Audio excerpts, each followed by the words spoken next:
ஸ்ரீ கந்தவிலாஸ் விபூதி குங்குமம் மற்றும் ஸ்பெஷல் பஞ்சாமிர்தம். சிவப்பு சிறப்பு. No compromise. உங்க சைடுலயும் எங்க சைடுலயும். GT Holidays, South India's #1 travel brand. தமிழர்களின் நம்பர் 1 சாய்ஸ் தமிழ் மேட்ரிமோனி. 2026ஆம் ஆண்டு சிம்ம ராசிக்காரங்களுக்கு எப்படி இருக்க போகுது? இந்த வருஷமே ரொம்ப பிரமாதமான வருஷமா இருக்கும். இதுல முக்கியமான விஷயமே என்னன்னா 5 யோகாதிபதி, 11ங்கிறது லாபஸ்தானம். யோகாதிபதி லாபஸ்தானத்தில் இருக்கும் இந்த டைமை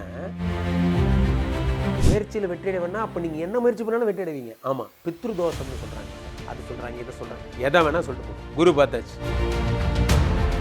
ஷேர் மார்க்கெட் பண்ணலாம். அப்போது வேறு என்னெல்லாம் செய்யலாம்? அதிர்ஷ்டத்திற்கு படம் எடுக்கலாம். நீங்கள் எதை பண்ணாலும் வெற்றி. இங்கே கட் பண்ணுறீங்க, அங்கே ஓப்பன் பண்ணிங்கன்னா அமெரிக்கா, அப்படி போய் எங்கே இறங்கலாம். பழைய எக்ஸு இவங்கள்ட்டலாம் மெசேஜ் வரும். நம்ம ஒய்ஃப் கையில் ஃபோன் இருக்கும், அப்போ தான் மெசேஜ் வரும், ஹாய் டியர், குட் மார்னிங். ஐயோ, 7ஆம் இடத்து ராகு வேலையை காட்ட ஆரம்பிச்சிட்டானே. 7ஆம் இடத்து ராகு என்ன பண்ணுவார்? தேவையில்லாத கெட்ட பேர். இவர்களுக்கு கவனமாக இருக்க வேண்டிய ஒரே விஷயம், ஆப்போசிட் ஜெண்டர் கூட பேசவே கூடாது, பழகவே கூடாது. இந்த படத்துக்காக அரசியல், பொது வாழ்க்கையில் இருக்கிறவங்கெல்லாம் தேவையில்லாத செலவு நிறையா போகும். 20 பரீட்சை என்றாலும் தொடர்ந்த தடைகளை கொடுத்துட்டே இருப்பாங்க. 8ஆம் இடத்து சனி, சிம்மராசிக்கு ஜென்ம எதிரி சனி என்பதால் இந்த சனி ஏதாவது ஒரு டிஸ்டர்பன்ஸ் கொடுத்துட்டே இருப்பாங்க. ஐபிசி பக்தி நேயர்கள் அனைவருக்கும் அன்பு வணக்கம். பிறக்க போகிற இந்த 2026ஆம் ஆண்டு சிம்ம ராசிக்காரங்களுக்கு எப்படி இருக்க போகுது அப்படிங்கிற மாதிரியான பல தகவல்களை நம்மோடு பகிர்ந்து கொள்வதற்காக ஜோதிடர் ராம்ஜி சுவாமிகள் சார் நம்ம கூட இணைந்திருக்கிறார்கள். சார் வணக்கம். வணக்கம் சார். 2026ஆம் ஆண்டு சிம்ம ராசிக்காரங்களுக்கு எப்படி இருக்க போகுது சார்? ஏன்னா அவங்களுடைய புலம்பல்களை எல்லாம் கேட்க முடியல. எப்படா எனக்கு ஒரு வழி கொடுப்பீங்க அப்படிங்கிற அளவுக்கு எக்ஸ்ட்ரீம்ல இருக்காங்க. 2026 பிறக்கும் பொழுதே ஒரு மிகப்பெரிய விஷயத்தை கையில் வச்சுக்கிட்டு தான் சிம்மராசிக்காரர்கள் வராங்க. என்ன பெரிய விஷயம்? நமக்கு 2-3 பேர் நம்ம லைஃப்பை டிஸ்டர்ப் பண்ணுறாங்க சிம்மராசிக்காரங்க. இந்த இருக்காம பாருங்க, இந்த அஷ்டம சனி. இவன் எங்கே போனாலும் யார் வீட்டுக்கே வரான், என்னை டிஸ்டர்ப் பண்ணுறான். இது ஒரு அஷ்டம சனி. இவர் மிஸ்டர் ராகு பகவான், இவர் 7ஆம் இடத்துலேருந்து உயிரை வாங்குறார். ஓகே, இந்த பக்கம் மிஸ்டர் குரு பகவான் 11ல் இருக்கார். 5 கூடையவர் 11ல். 5 யோகாதிபதி, 11ங்கிறது லாபஸ்தானம்.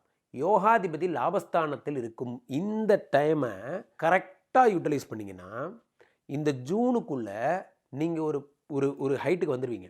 ஒரு இடத்துக்கு வந்தப்புறம் இந்த ஜூனுக்கு அப்புறம் நடக்கிறத மிச்சம் இருக்கிறத சும்மா ஃபன் பண்ணுங்கள். அடுத்த 6 மாதம் நீங்கள் பெருசாக ஒர்க் பண்ண வேண்டாம், நிர்வாகத்தை சும்மா நடத்தினா போதும். என்னப்பா கம்பெனிலாம் கரெக்டாக வருதா? ஓகேப்பா அப்படின்னு நீங்கள் மெயின்டைன் பண்ணால் போதும். ஆனால் கம்பெனிக்காக பாடுபடுறது, கஷ்டப்படுறது, உழைச்சி மேலே வர்றது, இதெல்லாம் ஜூன் வரைக்கும் பிரமாதமாக இருக்கும். ஏனென்றால் 5 கூடைய குரு பகவான் 11ல் இருக்கிறார். சிம்மராசிக்காரர்களுக்கு பொதுவாகவே குரு தான் யோகாதிபதியே. அவரே 11ஆம் இடமாகப்பட்ட உபஜயஸ்தானத்தில் இருந்த 5ஆம் பார்வையாக 3ஆம் இடத்தை, அதாவது உங்களுடைய சுக்கிரனுடைய வீட்டை பார்க்குறார். இந்த 3ஆம் இடம் 3-10 கூடியவன் சிம்மராசிக்காரர்களுக்கு சுக்கிரன், அவனுடைய வீட்டை பார்க்குறாங்க. அப்போ சகோதர பாவங்கள்லாம் சேர்த்து வச்சிருவார். முயற்சிகளில் வெற்றியை தருகிறார் காவ்யா. உலகத்தில் என்ன ஒரு பிளெஸ்ஸிங், உங்களுக்கு ஒரு பெரிய பிளெஸ்ஸிங் இந்த உலகத்தில் என்ன வேணும்? எனக்கு பணம் வேணும், அதெல்லாம் சின்ன சின்ன பிளெஸ்ஸிங். காரணம் என்னென்னா, பணம் தீர்ந்து போனால் அந்த பிளெஸ்ஸிங் தீர்ந்து போயிடும். ஆனால் குரு தர பெரிய பிளெஸ்ஸிங்கே உன் முயற்சியில் வெற்றி அடைவாய் அப்படிங்கிறது தான் பெரிய பிளெஸ்ஸிங். முயற்சியில் வெற்றி அடைவேன்னா அப்போ நீங்கள் என்ன முயற்சி பண்ணாலும் வெற்றி அடைவீங்க. ஆமாம், அப்போ நான் ஹார்ட் ஒர்க் பண்ணி கம்பெனி மேலே வெற்றி அடைவாய், நீ என்ன முயற்சி எடுத்தாலும் வெற்றி அடைவாய். இது பெரிய வரம். நிறைய பேர் என்ன நினச்சிக்கிறாங்க, 3ஆம் இடம்லாம் வேஸ்ட்டாக போச்சு குரு பார்வைன்னு நினைக்கிறாங்க. No, it is not a waste one. அந்த முயற்சிங்கிறது இருந்தால் தான் அறுவடைங்கிறது ஒன்று வரும். இந்த 3ஐ பார்க்குறேன். அடுத்து இந்த குரு பகவான் 11ல் இருந்து 7ஆம் பார்வையாக 5 பார்க்குறார். இந்த 5ங்கிறது வழக்கம் போல் நீங்கள் பாருங்கள் காவியா, எல்லா ராசிக்கும் சொத்து குழந்தை டச் ஆகிட்டே இருக்குது. காரணம் என்னென்னா அதுதான் குரு. ஏன்னா குரு தான், நான் ஃபஸ்ட்டே சொன்னேன், ஃபினான்ஸ் இன்சார்ஜ். ஒரு ஜாதகத்துக்கு ஃபினான்ஸ் யாருன்னா குரு தான். அந்த குரு 5, 7, 9 பார்க்கும்போது தரார் அதெல்லாம். ஸோ அந்த ஃபினான்ஸ் இன்சார்ஜ் என்ன பண்ணுறாருன்னா சொத்து வாங்கி தரார். 5 பார்க்கும்போது குழந்தை கொடுத்துட்றார். அப்போது புத்திரஸ்தானம் 5ங்கிறது இறை அருள். அப்போது சிம்மராசிக்காரர்களுக்கு குலதெய்வ சாபங்கள், பூர்வ ஜென்ம சாபங்கள், ஸ்திரீ சாபம்னு சொல்கிறாங்க சார், கல்யாணமே ஆகலை, பித்ருதோஷம்னு சொல்கிறாங்க சார், அதை சொல்கிறாங்க, இதை சொல்கிறாங்க, எதை வேணால் சொல்லிட்டு போட்டோம். குரு பார்த்தாச்சு, என்னப்பா உனக்கு ப்ராப்ளம், செட்டில்டு. குருவே பார்த்தாச்சு அப்படிங்கிற மாதிரி 5 பார்த்துடுறாரு. அப்போது யோகங்கள் எதை தொட்டாலும் அதிர்ஷ்டம். இப்போ நம்ம கேட்கும்போது என்ன சொல்லுவோம்? கல்யாணம் ஆகுதா? குரு பலம் வந்தாச்சா? நம்ம என்ன கேட்போம் சொல்லுங்கள்? குழந்தை பிறக்க குரு பலம் வந்தாச்சா? பெரிய காரியம். குரு பலம் இருக்கா? ஒரு ஹோரை பார்த்தா கூட நம்ம என்ன சொல்லுவோம்? குரு பலம் இருக்கா? அப்போ அந்த குரு பலம் அத்தனை முக்கியமானது. குரு 5ஐ பார்க்கும் பொழுது தன்னுடைய சொந்த வீட்டை பார்க்கும்போது அந்த யோகங்களை தந்துடுறார். அப்போ ஷேர் மார்க்கெட் பண்ணலாம். அப்போது வேறு என்னெல்லாம் செய்யலாம்? அதிர்ஷ்டத்தை படம் எடுக்கலாம். அப்போ நான் அதிர்ஷ்டத்தை நம்பி இன்வெஸ்ட்மெண்ட்ஸ் பண்ணலாம். மியூச்சுவல் ஃபண்டு பண்ணலாம். நீங்கள் எதை பண்ணாலும் வெற்றி. அதான் முயற்சி வெற்றின்றாரு. அடுத்து குரு பகவான் என்ன பண்ணுறார்? 9ஆம் பார்வையாக ராகுவை பார்க்குறார். இந்த ராகு 7ஆம் இடத்து ராகு. சிம்மராசிக்காரர்கள் கொஞ்சம் எஃபர்ட் போட்டு வண்டி அப்படி தள்ளுனீங்கன்னா என்ன ஆகும்? நேராக இப்படி இங்கே கட் பண்ணுறீங்க, அங்கே ஓப்பன் பண்ணிங்கன்னா அமெரிக்கா, அப்படி போய் அங்கே இறங்கலாம். அடடா, ஈஃபில் டவர் பக்கத்துலேருந்து ஃப்ரான்ஸில் ஃபோட்டோ எடுக்கலாம். காரணம் என்ன? 7ஆம் இடத்து ராகுவை குரு பார்க்குறாருங்க. ராகு தான் வெளிநாட்டு கடவுள். அந்த வெளிநாட்டு கடவுளை குரு பார்க்கும் பொழுது வாழ்க்கையில் நீங்கள் எந்த கண்ட்ரிக்கு போகணுன்னு ஆசைப்பட்டீங்க, எங்கே போய் வேலை செய்யணும்னு ஆசைப்பட்டீங்களோ அங்கே கூட்டிகிட்டு போய் உட்கார வச்சுருவார். ஏன்னா இப்போ தான் இந்தியாவில் இருந்த மாதிரி இருந்தது, இங்கே வந்துட்டோமே, ஆனால் ஃப்ரான்ஸில் என்னப்பா டெம்பரேச்சர் அப்படிங்கிற மாதிரிலாம் வேறு லெவலில் டெவலப் ஆகிடுவீங்க.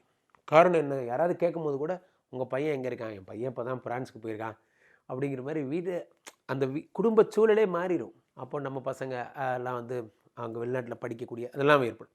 இப்போ என்னென்னா, இந்த குரு 7 பார்க்குறேன். இப்போது சிம்மராசிக்காரர்களுக்கு ஆஃப்டர் ஜூன் 12க்கு வரார் குரு. 12இல் குரு வரும்பொழுது விரயத்தை கொடுக்குறார், சுப விரயங்களை தருகிறார். நான் ஃபஸ்ட்டே சொன்ன மாதிரி யாராவே நம்ம பேரை போட்டு போஸ்ட் ஒட்டியிருக்கான், இந்த கல்யாணத்துக்கு வேறு நம்மளை தலைமை ஏற்பு. ஆமாம், யார்? நம்ம டீம் தானே. ஒரு 10,000 கொடுத்துனா மொய் வச்சுட்டு வந்துடலாம். யாருன்னே தெரியாதவனுக்கெல்லாம் மொய் வைக்கிறேன்ப்பா, ஊருக்குள்ளே பெரியாள்னா அப்படி தானே அப்படிங்கிற மாதிரி சும்மாவே நீங்கள் ஒரு இந்த படத்துக்காக அரசியல் பொது வாழ்க்கையில் இருக்கிறவங்கெல்லாம் தேவையில்லாத செலவு நிறையா போகும், அதெல்லாம் பண்ணுவீங்க. 12ஆம் இடம் என்பது அதை குரு பகவான் 12க்கு வந்துட்டு 12ஆம் இடத்திலிருந்து 5ஆம் பார்வையாக இந்த வருஷமே ரொம்ப பிரமாதமான வருஷமாக இருக்கும். இதில் முக்கியமான விஷயமே என்னென்னா, இந்த 12ஆம் இடத்து சுபவிரயத்தை தருகின்ற குரு 8 பார்த்துறாரு, அஷ்டம சனியை பார்க்குறாரு. இது வரைக்கும் நான் சொன்னதெல்லாம் லெவல் 1 காவியா. ஜூன் வரைக்கும் குரு இவங்க சிம்ம ராசிக்காரங்களுக்கு சொன்னதெல்லாம் லெவல் 1. லெவல் 2 இனிமேல் தான் இருக்குது. அது என்ன லெவல் 2? லெவல் 3 வரைக்கும் இருக்கே. அது என்ன லெவல் 2 லெவல் 3? லெவல் 2 மிஸ்டர் அஷ்டம சனி. நான் சொல்லுவாங்கல்ல, காத்தடிக்க போனேன், உப்பு விற்க போனேன், காத்தடிச்சது, மழை போனேன். சொல்லுவாங்கள்ல, மாவு விற்க போனேன், காத்தடிச்சது, உப்பு வைக்க போனேன், மழை பெஞ்சுது. இது எல்லா ஹடுலையும் சனி பகவான் கொடுப்பார். சனி பகவான் வேலைன்னா ஒரு சேர் போட்டு இப்படி உட்காந்துப்பார். ஓடி வருவீங்க, ஒரு கட்டை தூக்கி போடுவார். அது ஜம்ப் பண்ணும். இந்த டெம்பிள் ரன் வர மாதிரி தான் ஓடிக்கிட்டே இருக்கணும், ஒரு கட்டை தூக்கி போடுவார். அந்த மாதிரி ஏன்டா இப்படி என்ன ஓட விடுறா, ஜம்ப் பண்ணி பழகுங்க. அவர் தருவது பரீட்சை என்றாலும் தொடர்ந்து தடைகளை கொடுத்துட்டே இருப்பார். இந்த 8ஆம் இடத்து சனி, என்னால் முடியலப்பா, நான் எங்கே போனாலும் ஏன் இந்த மாதிரி பண்ணுறேன், அந்த மாதிரிலாம் இதுதான் அவங்க ஃபேஸ் பண்ண போகிறாங்க அடுத்த ஒரு 1.5 வருஷம். ஆனால் குரு பார்த்து கொஞ்சம் காம் டவுன் பண்ணாலும் சிம்மராசிக்கு ஜென்ம எதிரி சனி என்பதால் அந்த சனி வந்து ஏதாவது ஒரு டிஸ்டர்பன்ஸ் கொடுத்துட்டே இருப்பார். இதெல்லாம் கூட ஒரு கேஸ் கிடையாது. லெவல் 3 சொல்கிறேன் பாருங்க, இதெல்லாம் கூட கேஸ் கிடையாது. 7ஆம் இடத்து ராகு பழைய எக்ஸு இவங்கள்ட்டலாம் மெசேஜ் வரும். நமக்கு ஒய்ஃப் கையில் ஃபோன் இருக்கும், அப்போ தான் மெசேஜ் வரும், ஹாய் டியர், குட் மார்னிங்னே அனுப்பலாம்ல. அது என்ன ஹாய் டியர்? அது பொறுமையாக ஒரு அஃபிஷியல் லாங்குவேஜில் அனுப்பிச்சாங்க ஹாய் டியர்னு. ஆனால் நம்ம ஒய்ஃப் என்ன புரிஞ்சுக்கிட்டாங்க, டியர் ஆகும்ல, டியரு யார் அந்த டியரு? ஐயோ, 7ஆம் இடத்து ராகு வேலையை காட்ட ஆரம்பிச்சிட்டானே. 7ஆம் இடத்து ராகு என்ன பண்ணுவார், தேவையில்லாத கெட்ட பேர், சம்பந்தம் இல்லாதவங்க கூடலாம் சேர்த்து வச்சு பேசுவாங்க. இதெல்லாம் நடக்கும். அப்போ ஆண்களாக இருந்தால் பெண்கள்கிட்ட பேசவே கூடாது, பெண்களாக இருந்தால் ஆண்கள்கிட்ட பேசவே கூடாது. இதுதான் பெரிய சேலஞ்சே. இந்த வருடம் நீங்கள் சந்திக்க போகிற இதெல்லாம் கூட ஒரு விஷயம் இல்லை. கம்பெனி இன்றைக்கி இல்லைன்னா நாளைக்கு டெவலப் ஆகிட்டு போகுது. ஆனால் 7ஆம் இடத்து ராகு என்ன பண்ணுவார், பேரை கெடுத்து விட்டுருவார். அதுதான் ரொம்ப ஜாக்கிரதையாக இருக்கும். கண்டிப்பாக சார். இப்போ நீங்கள் சொல்லிட்டீங்க, இதுலேயுமே ஒரு சில விஷயங்கள் வந்து சிம்மராசிக்காரங்களுக்கு கவனமாக இருக்கணும்னு சொல்லிட்டீங்க. இருந்தாலும் அதீத கவனமாக 2026 சிம்மராசிக்காரங்க இருக்க வேண்டிய விஷயம்னா அது என்னது? அதான் 7ஆம் இடத்து ராகு. இவர்களுக்கு கவனமாக இருக்க வேண்டிய ஒரே விஷயம், ஆப்போசிட் ஜெண்டர் கூட பேசவே கூடாது, பழகவே கூடாது.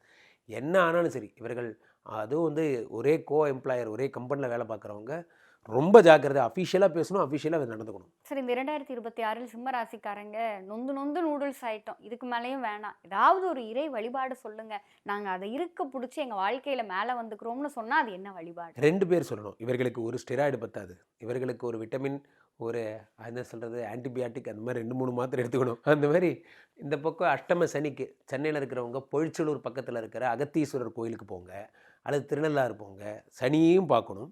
அட் த சேம் டைம் சென்னையில் இருக்கிறவங்க குன்றத்தூர் பக்கத்தில் இருக்கிற பஸ் டிப்போ பக்கத்தில் இருக்கிற சிவன் கோயில் போனீங்கன்னா அந்த சிவனுடைய உடம்பே பாம்பு உடம்பாக இருக்கும், அதை போய் பாருங்கள். அல்லது திருநாகேஸ்வரம் போங்க, திருப்பாம்புபுரம் அங்கே போங்க, அங்கே போயிட்டு வர்றது நல்லது. ஒரே சனிக்கிழமை தான், சனிக்கிழமை காலைல சனியை பார்க்குறீங்க, ஈவினிங் ராகுவை பார்க்குறீங்க, ஹாப்பியாக வரீங்க.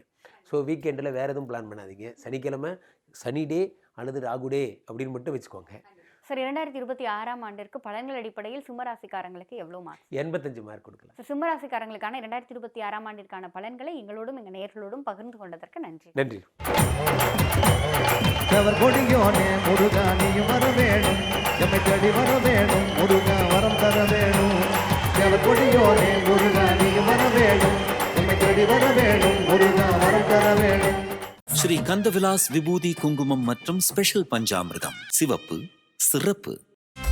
No compromise. உங்க சைடுலயும் எங்க சைடுலயும். GT Holidays, South India's #1 travel brand. தமிழர்களின் number one choice Tamil matrimony.